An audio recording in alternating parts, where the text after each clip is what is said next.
I'm Anita Huberman. I'm CEO of the Surrey Board of Trade. And thank you so much for being with us on this digital town hall, showcasing Canada's first playbook for business, not only for the pandemic related to COVID-19, but all pandemics beyond this. We are on the untraditional, unceded lands of our Coast Salish people, specifically the Kwalin, Capesi, Semiahmoo, and Tsawwassen First Nations. And I'm here as Anita Huberman, CEO of the Surrey Board of Trade from my home here. And thank you so much for being with us this morning. Now, ladies and gentlemen, we, in partnership with the BC government, with the support of Human Capital Strategies, we developed Canada's first playbook for business. Any business, any organization needs the tools, resources, templates to prepare for their business, short-term and long-term, to ensure that they have strategies in place related to their teams and their workforce, to ensure that they have the connections related to government supports, and to ensure that they also have in-person, on-the-ground intelligence related to Surrey labor market data. And at the Surrey Board of Trade, we have BC's only rapid response business center, where we can serve you in different languages for anything that you may need. Thank you so much for being with us today. Now it's my pleasure to welcome Kerry Jothan. He's the principal of Human Capital Strategies, and I have a series of questions to ask him. And ladies and gentlemen, if you have any questions afterwards, please put them in the chat function of this technology, and we will get right to them. I wanted to share my screen, first of all, just to show the playbook, and the playbook in its integrity related to the contents. It can be found on our website at businessinsurrey.com. Just click on the home page under Workforce, and you will find everything that you need. And if you can't, you can always contact the Surrey Board of Trade, and we will help you. Kerry, welcome. Can you tell us a little bit about yourself?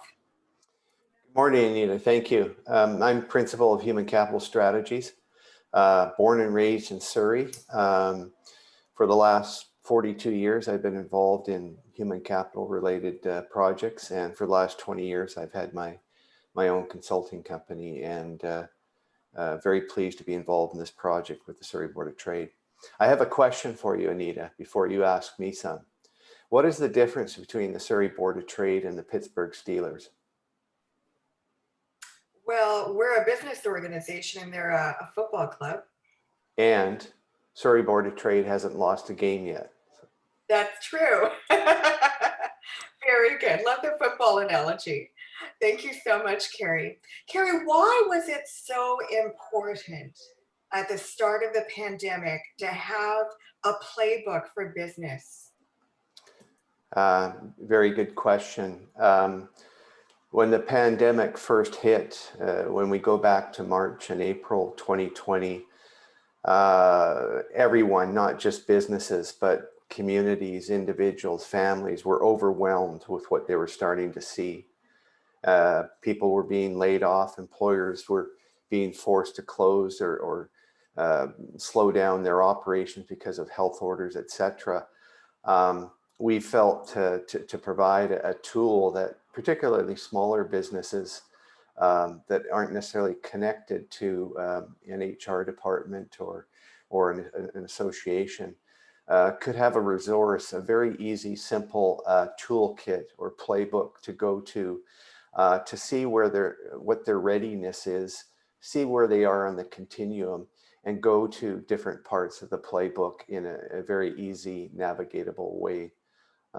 So it was a natural thing to do for the Surrey Board of Trade to provide this resource.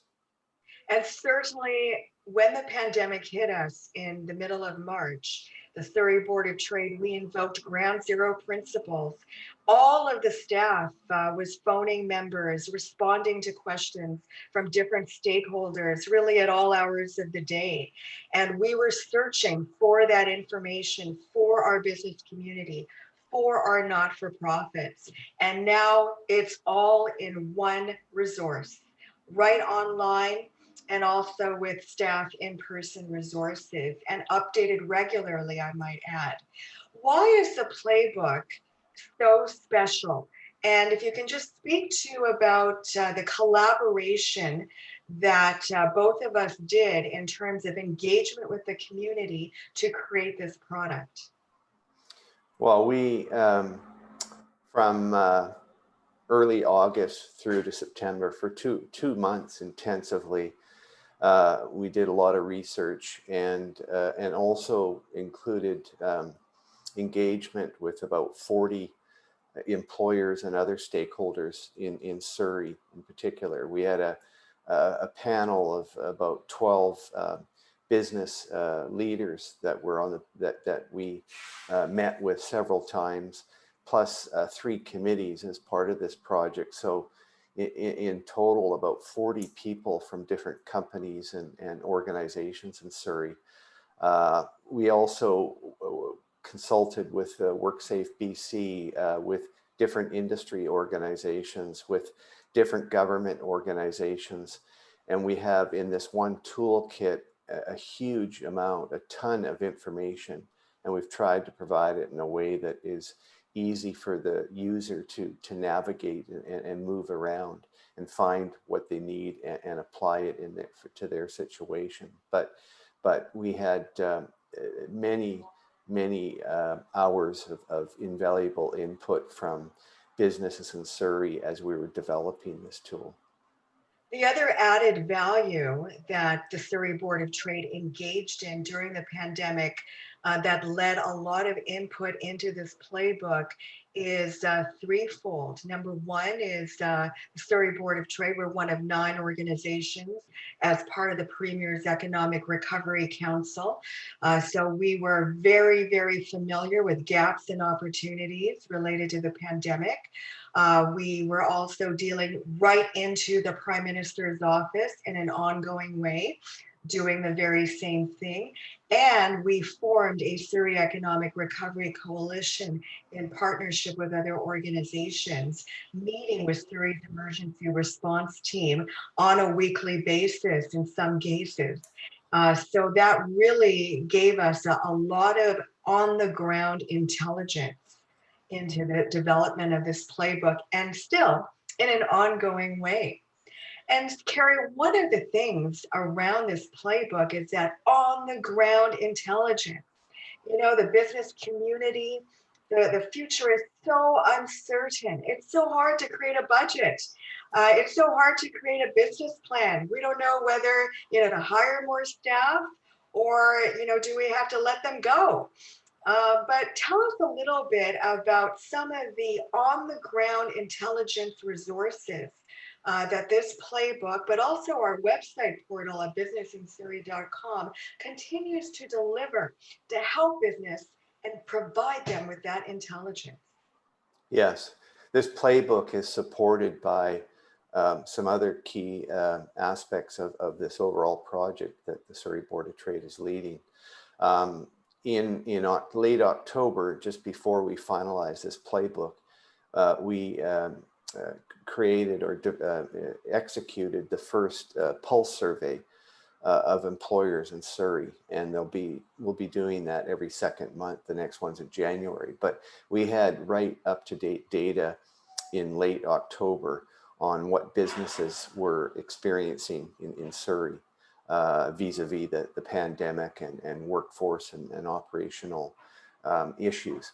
Also, every month we are issuing a labor market intelligence report. The next one will be out maybe as soon as tomorrow, this week. It will be the 4th one, and it provides Surrey-specific labor market data. What sectors, what occupations, what parts of the labor force are being impacted, and various other qualitative information. For example, the upcoming issue will talk a bit about mental health and the impacts on wellness and mental health, and it will give some very relevant data on that. As well, your team has a rapid response center. We're collecting anecdotal data from businesses in Surrey who are reaching out to the center, and the center is reaching out to them. So on a daily basis, we're getting that information, that intelligence on the ground about what employers in Surrey are experiencing. And in turn, that center is helping those businesses by referring them to resources and whatnot. Lastly, my team has, over the last 8 months, developed an extensive library of research of COVID-related impacts and solutions in BC, Canada, and the world for that matter. And we have a library of several hundred documents and literature and pieces of data that, so this playbook is right up to date, and I'm sure you'd mention it anyway, but a key thing is that we're going to work hard on keeping it up to date, because the pandemic is a moving target, and things are changing every week, if not every day. We're going to work hard on updating this and getting updates out.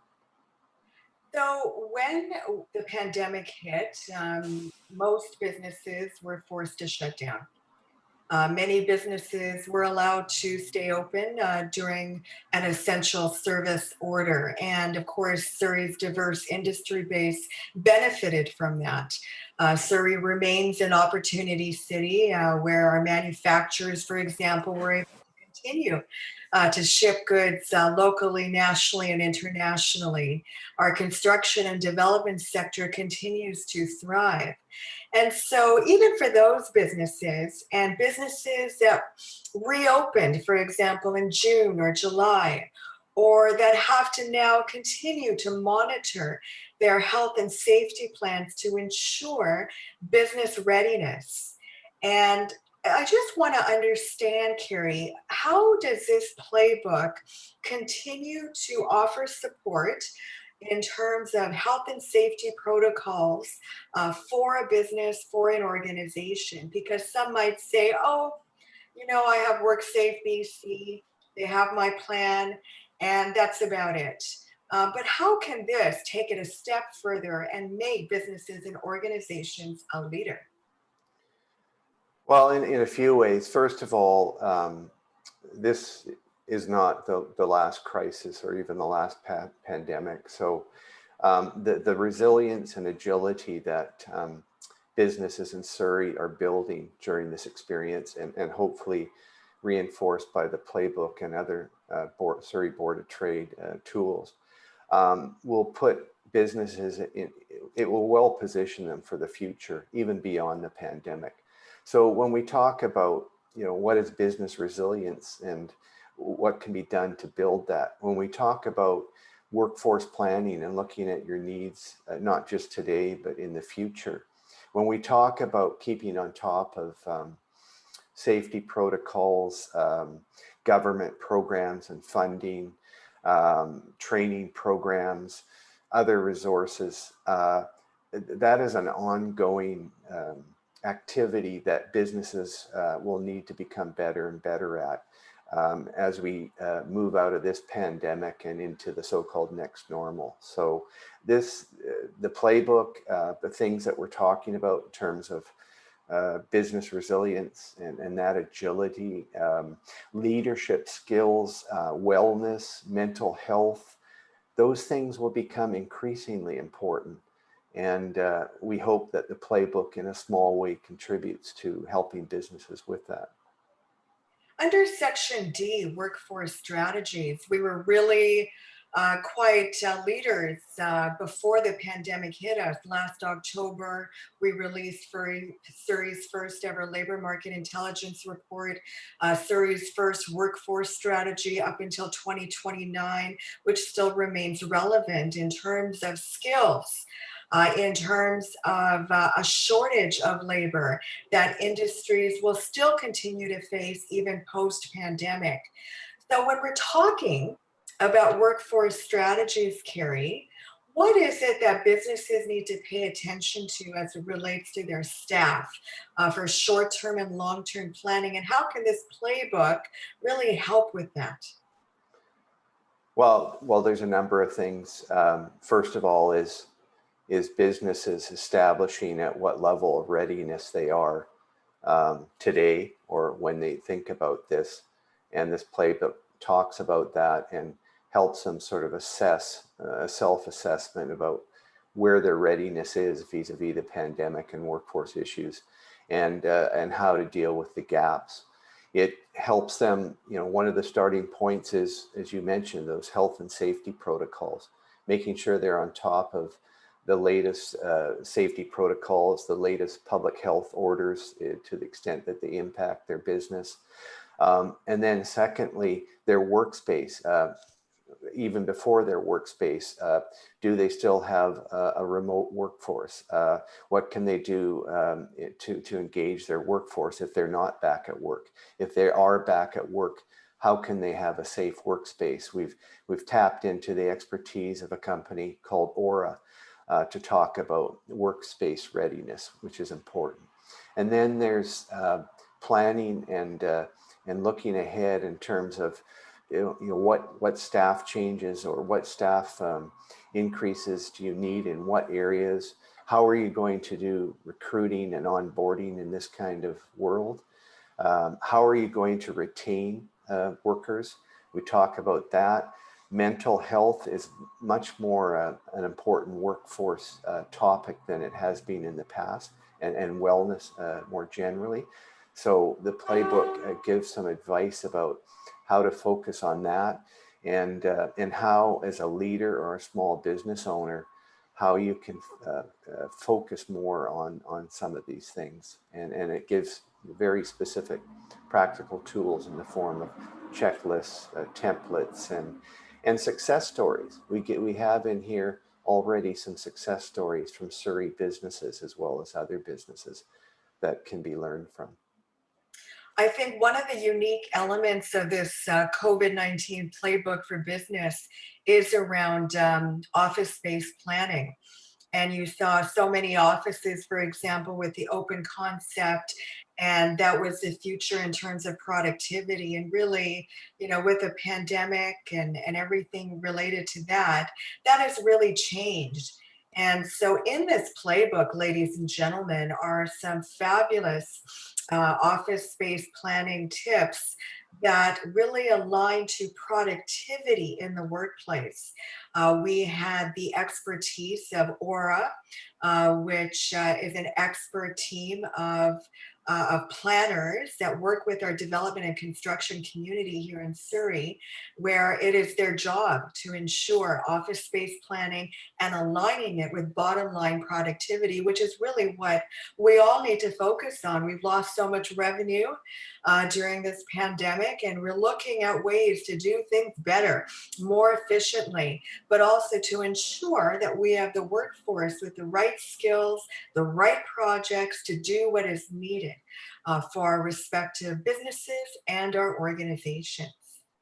Carrie, can you tell us a little bit about the COVID-19 Workforce Support Portal, and some more about resources?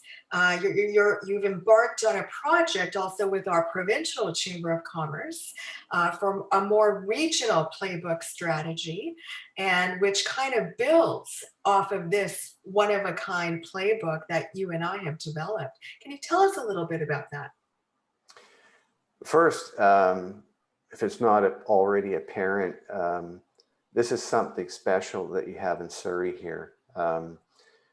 As I said, we spent a number of months, extensive research, looking across all jurisdictions.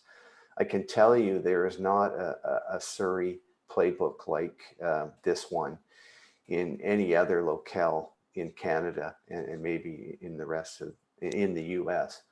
That's really special. There are many playbooks out there. They're different teams, but a lot of them are industry specific or sector specific. What's good about this one is it's very geographic and community specific. So that's important. And based on what the Surrey Board of Trade did, the BC Chamber of Commerce has embarked on a new project where they're going to develop 7 regional playbooks, one for each development region in BC.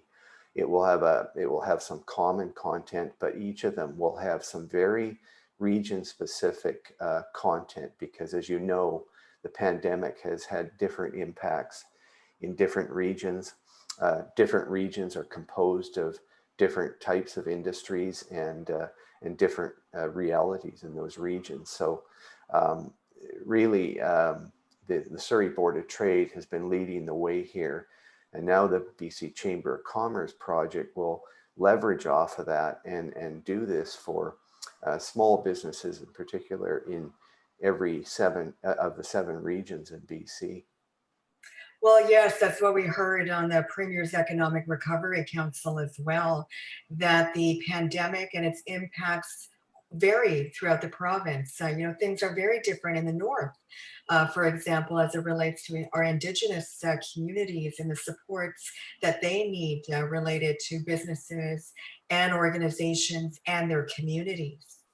I wanted to ask you finally, um, what is after the pandemic, the workforce of the future?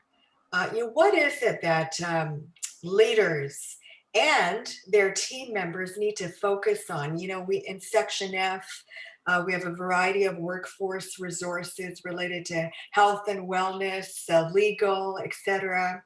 And but what is the future in terms of workforce strategies? Are we going to be thinking differently than we did before the pandemic? Or is it a bit of the same, or is it modified? No, it will definitely be different. And I should have mentioned earlier, you mentioned the resource section. When you have a chance to look at the playbook, there is like 10 or 15 pages of resources to do with health, safety, workforce related issues, government funding, um, small business resources, etc. All with hyperlinks and organized so they're easy to find and follow. Just that part, that last 10 or 15 pages, the playbook in itself is an amazing resource. But to your question, yes, I think that we're going to see management training programs, MBA programs in post-secondary institutions, maybe even at the K-12 level. The curriculum is going to be shifting because of the experience of this pandemic. And you're seeing, I think, for leadership and small business leaders included, a whole set of new or more emphasized core competencies. Things like wellness and mental health, empathy, um, resilience, agility, those sort of things are going to become more and more important um, because of the pandemic, but because of the next normal, because of the unknown. There's a greater realization that in this global economy and global world, everything is so interconnected that the skill set, the competencies of leaders and small business owners and workers themselves are going to shift to some of these things that have become more and more important. Maybe we took them for granted in the past, but they'll become more explicit as key core competencies for everybody in the world of work. Actually, I do have one more question for you. What is the role of government from your perspective in terms of not only having a playbook for business, but in terms of providing support for businesses and organizations to ensure the future livability of both our business community and our respective cities or towns? Well, that's a big question. I mean, obviously, the governments are trying to balance health and economy. But I'd say a couple key things for governments are, one is a big word is listen. There's a lot of industries and business groups and other organizations that are constantly canvassing or surveying their members, and they have lots of advice for government on what to do or what not to do, what would best help businesses in a given context to respond to the impacts of COVID-19. So really listen to what you're hearing from the demand side of the economy, those that create the jobs and keep them going. I think secondly is really having smart, informed public policy, and just like the businesses, being agile and being able to shift and pivot on a moment's notice to programs and policies that work best. I think what we've seen in the last several months sometimes is public sector or public policies and programs being like a tanker. And even though everybody knows one of them isn't working, it's taking a couple of months instead of a week to change that program or to replace it with something. And I guess lastly is to kind of, as with the economy generally, is in addition to the smart public policy is kind of after doing that and listening, get out of the way and set a positive environment for business to thrive even in this environment, and to while giving them the support to do that. Thank you so much, Carrie. So now, ladies and gentlemen, it's over to you to ask us any questions. And there is a question from Mark Taylor. How do businesses who can assist with specific aspects of the playbook engage? For example, remote workforce technologies to address employer confidence in employee performance. Carrie, do you have a response to that?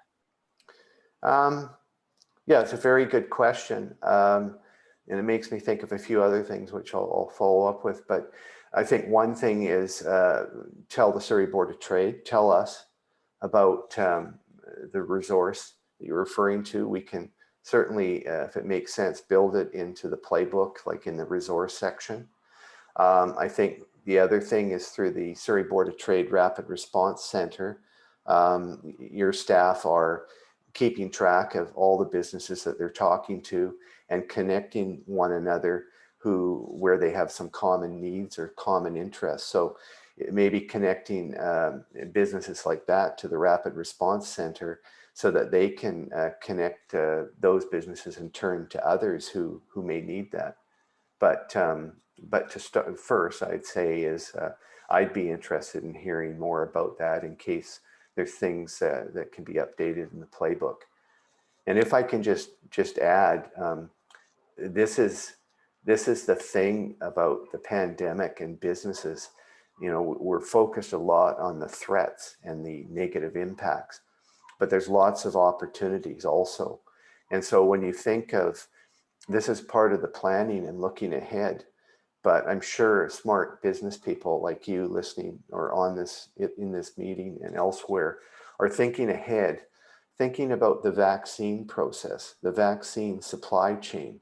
Is there anywhere in that supply chain between the manufacturing and the dose in the pharmacy or in a public health office where you could provide some service as part of that? And there's going to be other opportunities beyond the vaccine. We're in a whole new world and things are not going to go back to normal. And if you can think that way and think far ahead, I think other opportunities will become apparent for you. The second part of that question is very intriguing as well, because there are so many remote workforces. You know, you see in downtown Vancouver, for example, and of course in Surrey, in downtown Surrey, many of our corporate towers, their staff are working from home, those that can. You know, how do you measure productivity as an employer when staff are working from home and you don't know what it is that they're doing? You know, how can this playbook assist with that, or is that an opportunity for the playbook? I think it's an opportunity for the playbook. The other thing I think of when I read the second part of the question is, Mark, you might want to try to make some connection with contacts in Alberta, because only yesterday they brought in a new order which requires everybody that can to work at home, or all businesses that can do it and don't need to be there at the workplace must have their employees work at home. So there's a shift in that province, and some businesses may need help in terms of the remote work strategies. So final call for questions from the audience. So ladies and gentlemen, there is a light at the end of the tunnel as it relates to the pandemic. It's still going to be a long journey in 2021, but at least we can see a light. But while we're waiting for that light, there's so many opportunities for our businesses, for our great city of Surrey. And I always will say that Surrey is an opportunity city. We're still growing by 1,200, 1,400 people a month. And yes, growing cities have their challenges, but we also have our opportunities, and we have significant assets to support businesses and, of course, our city. Carrie Jothan, Human Capital Strategies, you're a great partner for the Surrey Board of Trade. And thank you so much. And I'm pleased also to be part of the BC Chamber of Commerce Regional Playbook composition strategy. And watch for that in 2021. Ladies and gentlemen, thank you so much for attending. This session is being recorded and will be sent to you and will be streamed through social media. Make it a great business day, everyone. Thank you.